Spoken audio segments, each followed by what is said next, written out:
Pregnancy में कमर या पेट के निचले हिस्से में दर्द होना नॉर्मल बात है या किसी खतरे की अलामत है। ये हमारे पास पेशेंट आई हैं, तकरीबन 1.5 माह की इनकी प्रेगनेंसी है।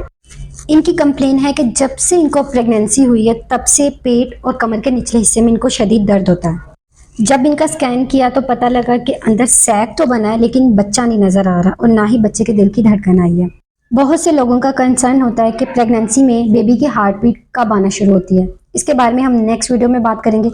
आज हम बात कर रहे हैं कि फीमेल को प्रेगनेंसी के स्टार्ट में यानी अर्ली प्रेगनेंसी में स्पेशली पहले 4 से 5 हफ्ते में पेट के निचले हिस्से में या कमर में शदीद दर्द क्यों महसूस होती है।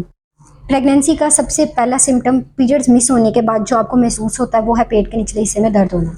हल्का भारीपन महसूस होता है, पेट के निचले हिस्से में खिंचाव महसूस होता है, दर्द पेट से लेके पीछे कमर की तरफ जाती है। क्या ये एक नॉर्मल चीज़ है? असल में होता क्या है कि जब स्टार्ट की प्रेगनेंसी होती है बच्चा बच्चेदानी की दीवारों के साथ जाके चिपकता है तो उस टाइम पे यूट्रस की यानी बच्चेदानी की जो ब्लड सप्लाई है वो बढ़ जाती है, बच्चेदानी का साइज इंक्रीज होने लग जाता है, बच्चेदानी के मसल और लिगामेंट स्ट्रेच होते हैं जिसकी वजह से खिंचाव और हल्का दर्द महसूस होता है।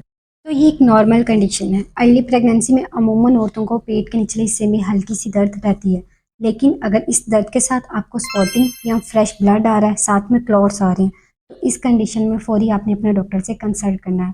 हो सकता है कि ये मिसकैरेज की निशानी हो। ऐसी कंडीशन में आपके कुछ ब्लड टेस्ट करवाए जाते हैं और अल्ट्रासाउंड किया जाता है जिससे ये कंफर्म किया जाता है कि लोअर एब्डोमिनल पेन हो क्यों रही है। अगर वो नॉर्मल है तो उस कंडीशन में मसल रिलैक्सेंट दिए जाते हैं जिससे आपकी पेन रिलीफ हो जाती है।